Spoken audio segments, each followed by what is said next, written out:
என்னதான் நிதிஷ்குமாரும் நாயுடும் தங்கள் மாநிலத்திற்கு சிறப்பு அந்தஸ்தும் சிறப்பு நிதியும் கேட்டாலும் கூட ஒன்றிய பாஜக அரசு இது வரைக்கும் அதை பற்றி வாய் திறக்கவே இல்லை. ஏற்கனவே ஜிஎஸ்டி கவுன்சில் கூட்டத்திலேயே நிர்மலா சீதாராமனை சந்தித்து நிதிஷ்குமாருடைய கட்சியும் நாயுடு கட்சியும் கோரிக்கை வச்சாங்க. ஆனால் எடுபடவே இல்லை. பிரதமர் மோடி அவர்களை நேரடியாக நாயுடு அவர்கள் சந்திச்சும் கோரிக்கை வச்சுமே இது வரைக்கும் அந்த கோரிக்கைக்கு என்ன பதில் என்பதை ஒன்றிய அரசு எந்த தகவலையுமே வெளியிடாத சூழலில் கடந்த ஜூலை 12ஆம் தேதி நிதி ஆயோக் ஒரு ரிப்போர்ட்டை வெளியிட்டிருக்கிறாங்க. அந்த ரிப்போர்ட் என்ன அப்படின்னா எஸ்டிஜி இந்தியா இண்டெக்ஸ் 2023-24. அதாவது எஸ்டிஜினா என்னன்னா சஸ்டைனபிள் டெவலப்மெண்ட் கோல்ஸ் அப்படின்ற ஒரு ரிப்போர்ட்டை நிதி ஆயோக் வெளியிட்டிருக்கிறாங்க. இந்த ரிப்போர்ட் என்ன அப்படின்னா நாட்டுடைய வளர்ச்சி எப்படி இருக்குது அப்படின்றத சர்டன் பாராமீட்டர்ஸை வச்சு அளவிடுவாங்க. ஒவ்வொரு மாநிலத்திலையுமே இந்தந்த பாராமீட்டர்ஸ் கிட்டத்தட்ட ஒரு 16 பாராமீட்டர்ஸ் வச்சுக்கிறாங்க. அது என்னென்னா poverty, hunger, health, inequality, peace, justice, அப்புறம் உட்கட்டமைப்புகள், கல்லூரிகள், பள்ளிகள் உள்ளிட்ட மருத்துவமனைகள் உள்ளிட்ட எல்லா விஷயங்களும் இருக்கா போன்ற அளவீடுகளை வச்சு ஒரு ரிப்போர்ட்டை ஒவ்வொரு வருடமுமே நிதி ஆயோக் வெளியிடுவாங்க. அதுதான் எஸ்டிஜி ரிப்போர்ட் அப்படின்னு சொல்லி. சரி, இந்த ரிப்போர்ட் வெளியானதுனால பாஜக கூட்டணிக்குள்ள அப்படி என்னங்க பிரச்சனை? இந்த ரிப்போர்ட்டை வச்சு எதுக்காக நிதிஷ்குமாருடைய அமைச்சர்கள் ஒன்றிய அரசுக்கு எதிராக போர்க்கொடி தூக்கணும் அப்படின்ற கேள்வி எல்லோருக்குமே இயல்பா எழும்ல. அதில் தான் பாயிண்டே இருக்குது. அதாவது இந்த எஸ்டிஜி ரிப்போர்ட்டில் வழக்கம் போல் முதலிடத்தை கேரளா பிடிச்சிருக்கிறாங்க. உத்தரகண்டும் இந்த இடம் முதலிடம் வந்திருக்கிறாங்க. இந்த எஸ்டிஜி பட்டியலில் கடைசி இடத்துல பீகார் இடம் பிடிச்சிருக்கிறாங்க. அதாவது ஹெல்த்தாக இருக்கட்டும், பாவர்ட்டியாக இருக்கட்டும், அதே போல் மருத்துவமனைகள் உட்கட்டமைப்பு வசதிகள் அனைத்துலேயுமே பீகார் கீழே இருக்குது அப்படின்றதான் இந்த ரிப்போர்ட் சொல்லக்கூடிய செய்தி. இந்த ரிப்போர்ட்டை தான் இன்னைக்கு நிதிஷ்குமாருடைய அமைச்சர்கள் கையில் எடுத்து ஒன்றிய பாஜக அரசுக்கு எதிராக குரல் கொடுக்குறாங்க. மிக முக்கியமாக பீகாருடைய நீர்வளத்துறை அமைச்சராக இருக்கக்கூடிய அதே போல ஜேடியுடைய சீனியர் லீடரான விஜய்குமார் சௌத்ரி இவர் என்ன தெரியுமா சொல்றாரு? இந்த அறிக்கை மூலமாகவே நாங்கள் ஏன் நீண்ட காலமாக பீகாருக்கு சிறப்பு அந்தஸ்து கேட்டுக்கிட்டு இருக்கோம் அப்படின்றத எல்லோராலும் புரிஞ்சுக்கிற முடியும். ஒன்று, பீகாருக்கு சிறப்பு அந்தஸ்து கொடுங்க, இல்லை சிறப்பு பேக்கேஜாவது கொடுங்க. அப்படி கொடுத்தாதான் பீகாரில் நிதி மேலாண்மை பண்ண முடியும். பீகார் ஏழ்மை மாநிலமாக இருக்கு, பீகாருக்கு சிறப்பு அந்தஸ்து பெறுவதற்கான அனைத்து தகுதியுமே இருக்கு அப்படின்னு சொல்லி ஒன்றிய பாஜக அரசுக்கு தன்னுடைய கேள்வியை எழுப்பியிருக்கிறார். அது மட்டும் கிடையாது, இன்னொரு பீகார் அமைச்சர், அதாவது ஊரக வளர்ச்சித்துறை அமைச்சரான ஸ்ரவன் குமார், இவர் என்ன தெரியுமா சொல்லியிருக்கிறாரு? இந்த அறிக்கை மூலமாகவே பீகாருக்கு சிறப்பு அந்தஸ்தோ அல்லது சிறப்பு பேக்கேஜோ தரக்கூடியதை ஒன்றிய அரசு இனியும் தாமதப்படுத்தக்கூடாது அப்படின்றத சொல்லி காமிச்சிருச்சு. எனவே ஒன்றிய அரசு தாமதப்படுத்தாமல் எங்களுக்கு சிறப்பு அந்தஸ்தை கொடுங்க அப்படின்னு சொல்லி அவரும் ஒன்றிய அரசுக்கு எச்சரிக்கை கொடுத்திருக்கிறார். இவர் மட்டுமல்ல, ஜேடியு கட்சியுடைய செய்தி தொடர்பாளரான கேசி தியாகி இவர் என்ன தெரியுமா சொல்லியிருக்கிறாரு? பீகாரை பொறுத்த வரைக்கும் சிறப்பு அந்தஸ்து கொடுக்கணும் அப்படின்றது பீகாரில் இருக்கக்கூடிய எல்லா கட்சிகளுடையும் கோரிக்கை. ஏன் பீகார் இருக்கக்கூடிய பிஜேபி கூட இந்த கோரிக்கையை வச்சுக்கிட்டு தான் இருக்காங்க. ஆனால் நிதி ஆயோக்கும் 14வது நிதி கமிஷனும் இந்த சிறப்பு அந்தஸ்தை கொடுக்கக்கூடாதுன்னு சொல்லி தொடர்ச்சியாக ஒன்றிய அரசுக்கு ஆலோசனை கொடுத்துக்கிட்டே இருக்காங்க. இது அழுத்தம் கொடுப்பதற்கான உத்தி அல்ல, இது காலத்துடைய தேவை. எங்களுக்கும் ஏர்போர்ட், மருத்துவமனை, நெடுஞ்சாலைகள், பவர் பிளான்ட் சொல்லி எல்லா வசதிகளும் வேணும். இது எங்களுடைய அரசுடைய எதிர்பார்ப்பா இருக்கு அப்படின்னு சொல்லி இந்த ஹிந்து நாளிதழுக்கு ஒரு பேட்டியை கொடுத்திருக்கிறாரு கேசி தியாகி. அது மட்டுமல்ல, இன்சென்டிவும் கொடுக்காத மாநிலத்துக்கு எப்படி தொழில்துறை நிறுவனங்கள் வருவாங்க? அப்ப பீகாருக்கு நீங்க சிறப்பு அந்தஸ்து கொடுத்தா மட்டும்தான் இங்க நிறைய தொழிற்சாலைகள் வரும். அப்பதான் இங்க வேலையின்மையும் பாவரட்டையும் ஒழிச்சு கட்ட முடியும். ஏன்னா வேலையின்மை காரணமாக பீகாருடைய இளைஞர்கள் அனைவருமே வேறு மாநிலத்துக்கு வேலை தேடி செல்லக்கூடிய அவல நிலை இன்னும் தொடர்ந்துகிட்டு இருக்கு அப்படின்னு சொல்லி அவர் சொல்லிக்கிட்டு இருக்கும் போதே அவருக்கு ஒரு கேள்வி எழுப்பப்படுது. என்ன கேள்வி அப்படின்னா, சமீபத்தில் ஜேடியு கட்சியுடைய செயற்குழு கூட்டம், இதில் நீங்கள் எங்களுக்கு சிறப்பு அந்தஸ்து வேணும், இல்லை சிறப்பு பேக்கேஜ் நிதி வேணும் அப்படின்னு சொல்லி ஒரு தீர்மானம் போட்டிங்களே, அந்த தீர்மானத்துக்கு ஒன்றிய அரசுகிட்டேருந்து என்ன பதில் வந்துச்சு அப்படின்னு சொல்லி கேட்கும்போது இவர் என்ன தெரியுமா சொல்லியிருக்கிறாரு கேசி தியாகி? அப்படி எங்களுக்கு எந்த பதிலுமே ஒன்றிய அரசு கொடுத்தாங்களா அப்படின்றது எனக்கு தெரியவே இல்லை. ஆனால் பீகார் பாஜக எங்களுடைய வேண்டுகோளை ஏற்றுக்கொண்டு அவங்களும் ஆதரவு கொடுத்துருக்காங்க அப்படின்னு சொல்லி மலுப்பலான தகவலை சொல்லியிருக்கிறாரு இந்த கேசி தியாகி. இதே கேசி தியாகிட்ட தேர்தல் ரிசல்ட் வந்த சமயத்தில் சரத்பவார் டீலிங் பேசுகிறார் நிதிஷ்குமார்கிட்ட. அப்போ இந்த கேசி தியாகி என்ன தெரியுமா மீடியாட்ட சொன்னாரு? நிதிஷ்குமாருக்கு இந்தியா கூட்டணியுடைய ஒருங்கிணைப்பாளர் பதவியை கொடுக்க மாட்டேன்ட்டாங்க, இன்னைக்கு பிரதமர் பதவியை கேட்டு கெஞ்சிக்கிட்டு இருக்கிறாங்க. நாங்கள் எதுக்கு இந்தியா கூட்டணிக்கு போனோம்? நாங்கள் என்டிஏ கூட்டணியில் தான் இருப்போம், எங்களுக்கு என்டிஏ தான் எங்களுக்கு சிறந்த கூட்டணியாக இருக்கும் அப்படின்னு சொல்லி ரொம்பவுமே ஆணவமாக திமிராக பேசி அதே கேசி தியாகியோட நிலைமை இன்னைக்கு என்ன ஆயிடுச்சு? ஒன்றிய அரசு என்ன பதில் கொடுத்துச்சு அப்படின்றதே எங்களுக்கு தெரியலை அப்படின்னு சொல்லக்கூடிய நிலைமை வந்திருக்கு. ஒன்றிய அரசு கிட்ட தொடர்ச்சியாக ஒரு சிறப்பு அந்தஸ்தை கூட வாங்க முடியாத நிலைமைக்கு நிதிஷ்குமார் இருக்கிறார். இன்னைக்கு நிதி ஆயோக்குடைய ரிப்போர்ட்டை வச்சு நிதிஷ்குமார் தன்னுடைய அமைச்சர்களை ஒன்றிய அரசுக்கு எதிராக ஏவி கொண்டிருக்கக்கூடிய நிலைமை இன்னைக்கு ஏற்பட்டிருக்கு. இதே விஷயத்தை தான் காங்கிரஸும் இப்போ கையில் எடுத்து நிதிஷ்குமாருக்கு நெருக்கடி கொடுத்துக்கிட்டு இருக்கிறாங்க. காங்கிரஸுடைய முக்கிய தலைவராக இருக்கக்கூடிய ஜெயராம் ரமேஷ் இவர் தன்னுடைய எக்ஸ் பக்கத்தில் என்ன தெரியுமா எழுதியிருக்கிறாரு, அதாவது நிதிஷ்குமார் கட்சியை பொறுத்த வரைக்கும் அவங்க வந்து பத்திரிகையாளர் சந்திப்பு நடத்துகிறாங்க, ஸ்டேட்மெண்ட் கொடுக்குறாங்க, தன்னுடைய கட்சியில் தீர்மானம் போடுறாங்க. ஆனால் இதை தாண்டி நிதிஷ்குமார் என்னதான் பண்ணிக்கிட்டு இருக்கிறாரு, இந்த சிறப்பு அந்தஸ்து வாங்குறதுக்கு வெறுமனை பேசிக்கிட்டே இருக்காரா தவிர ஒரு விஷயம் நடந்த மாதிரி இல்லை. நிதிஷ்குமாருக்கு இப்போ சாதகமான சூழ்நிலை நிலவதானே செய்யுது.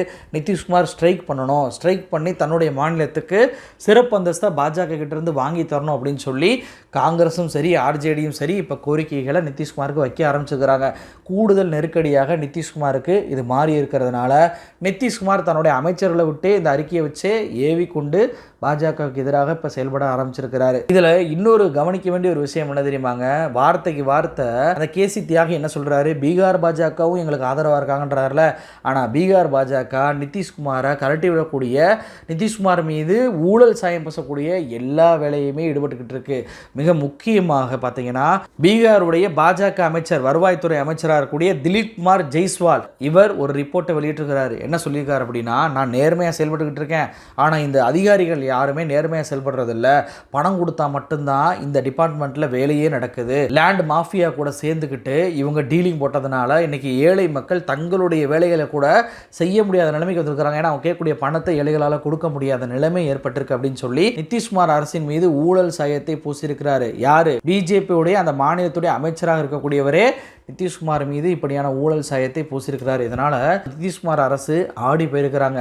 அவசரமாக நாங்கள் அந்த அதிகாரிகளுக்கு எதிராலாம் நடவடிக்கை எடுப்போம்னு சொல்லிட்டு ஒரு அறிக்கை விடக்கூடிய சூழலுக்கு நிதிஷ்குமார் அரசு தள்ளப்பட்டிருக்கு. சரி, எல்லோருக்குமே ஒரு கேள்வி வரலாம், நிதிஷ்குமார் எப்படியும் பாஜக எதிராக செயல்பட மாட்டார், அவருக்கு என்ன தேவை வந்திருக்கு, அவர் பணத்தை வாங்கிட்டு அமைதியாக இருந்துக்கிடுவார், அவர் ஏன் பாஜகவுக்கு எதிராக செயல்பட போகிறார் அப்படின்ற கேள்வி வரலாம். ஆனால் நிதிஷ்குமாருக்கு பல நெருக்கடிகள் அந்த மாநிலத்தில் இருக்குது.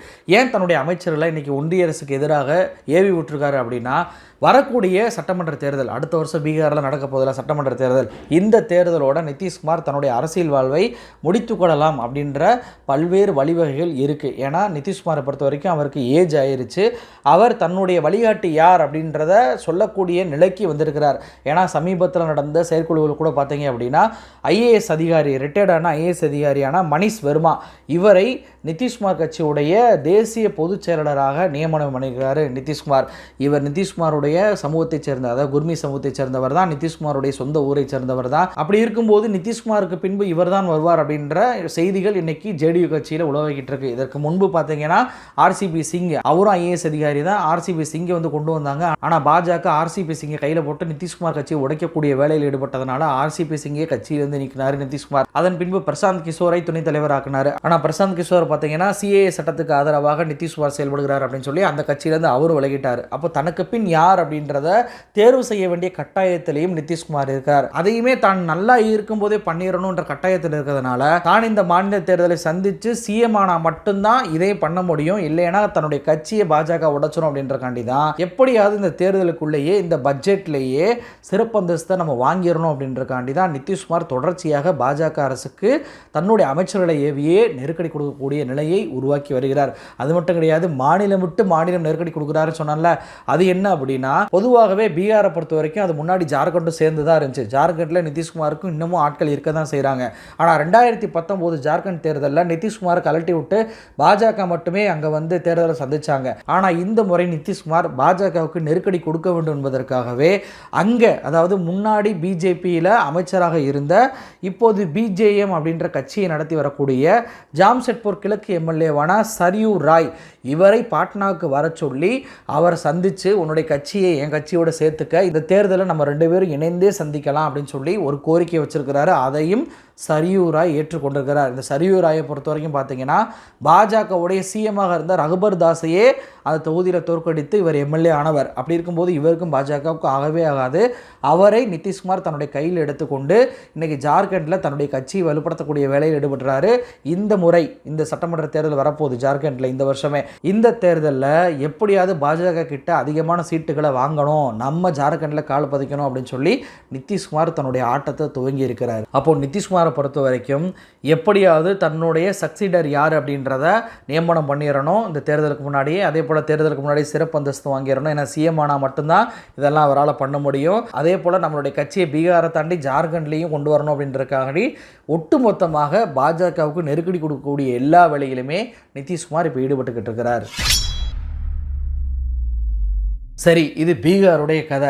நாயுடு கதைக்கு வருவோம். நாயுடுக்கு எதிராக பாஜக இப்போ செயலாற்ற தொடங்கி இருக்கிறது அப்படின்னு சொல்லி சொன்னல, அது என்ன அப்படின்னா, நமக்கெல்லாம் தெரியும், நேற்றோடு பார்த்தீங்கன்னா 4 நாமினேட்டட் எம்பிஸ் அவங்களோட பதவிக்காலம் முடிஞ்சதுனால ராஜ்யசபாவில் பெரும்பான்மை இழந்திருக்கிறது பாஜக கூட்டணி. ராஜ்யசபாவை பொறுத்த வரைக்கும் பிஜேபிக்கு 86 சீட்டு தான் இருக்குது.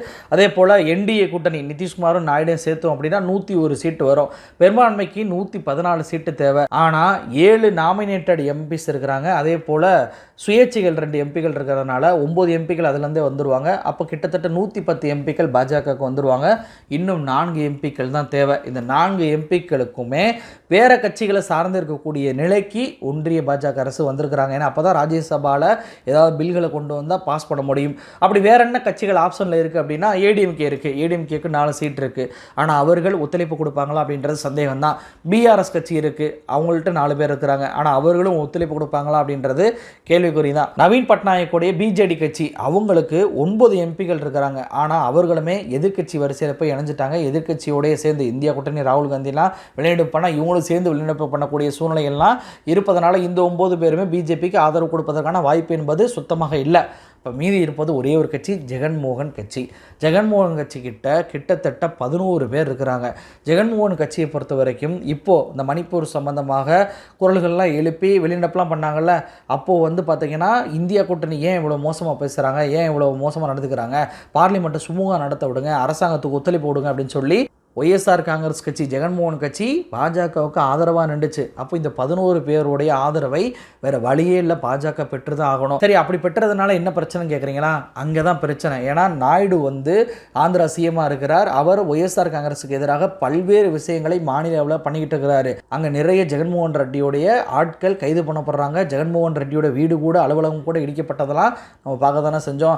இப்படியான நெருக்கடிகள் மாநில ஒய்எஸ்ஆர் காங்கிரஸுக்கு வரும்போது ராஜ்யசபா ஒய்எஸ்ஆர் காங்கிரஸ் உடைய ஆதரவை பிஜேபி பெற்றக்கூடிய சூழல் வந்துச்சு அப்படின்னா அவங்க பாஜக சொல்லி நாயுடுக்கு நிர்பந்தம் கொடுக்க ஆரம்பிச்சிருவாங்க. மாநிலத்தில் எங்களுக்கு எதிராக நடவடிக்கை எடுக்க வேணாம்னு சொல்லுங்க, இந்த நடவடிக்கைலாம் அவங்க எடுக்கிறாங்க, இதை தடுத்து நிறுத்துங்க அப்படின்னு சொல்லி பாஜக கிட்ட அழுத்தம் கொடுத்து பாஜக நாயுடுக்கு அழுத்தம் கொடுக்கக்கூடிய சூழ்நிலை என்பது உருவாகும். இதை நாயுடு விரும்புவாரா? விரும்பவே மாட்டார். மாநில அரசில் நீங்கள் தலையிடக்கூடாது அப்படின்ற நிலைப்பாட்டை தான் நாயுடு எடுப்பார். ஆனால் பாஜகவுக்கு வேறு வழி இல்லை, பேசி தான் ஆகணும். பேசினாதான் ராஜ்யசபாவில் அவர் கொண்டு வரக்கூடிய மசோதாக்களையும் நிறைவேற்றக்கூடிய சூழல் வரதுனால இன்றைக்கி நாயுடுக்கு எதிராகவும் பாஜக களமிறங்கக்கூடிய சூழல் என்பது உருவாகி இருக்குது. அப்போது இந்த பட்ஜெட் இன்னும் ஒரு வாரத்தில் நிர்மலா சீதாராமன் தாக்கல் பண்ண போகிறார்ல, இந்த பட்ஜெட்லேயே இந்த பாஜக கூட்டணி எப்படிப்பட்ட கூட்டணியாக இருக்கும், இது தொடர்ச்சியாக நீடிக்குமா, சலசலப்புகள் வருமா அப்படின்றத நம்ம எல்லாருமே தெரிஞ்சுக்கலாம். என்ன நடக்குது அப்படின்றத பொறுத்திருந்து பார்ப்போம். நன்றி.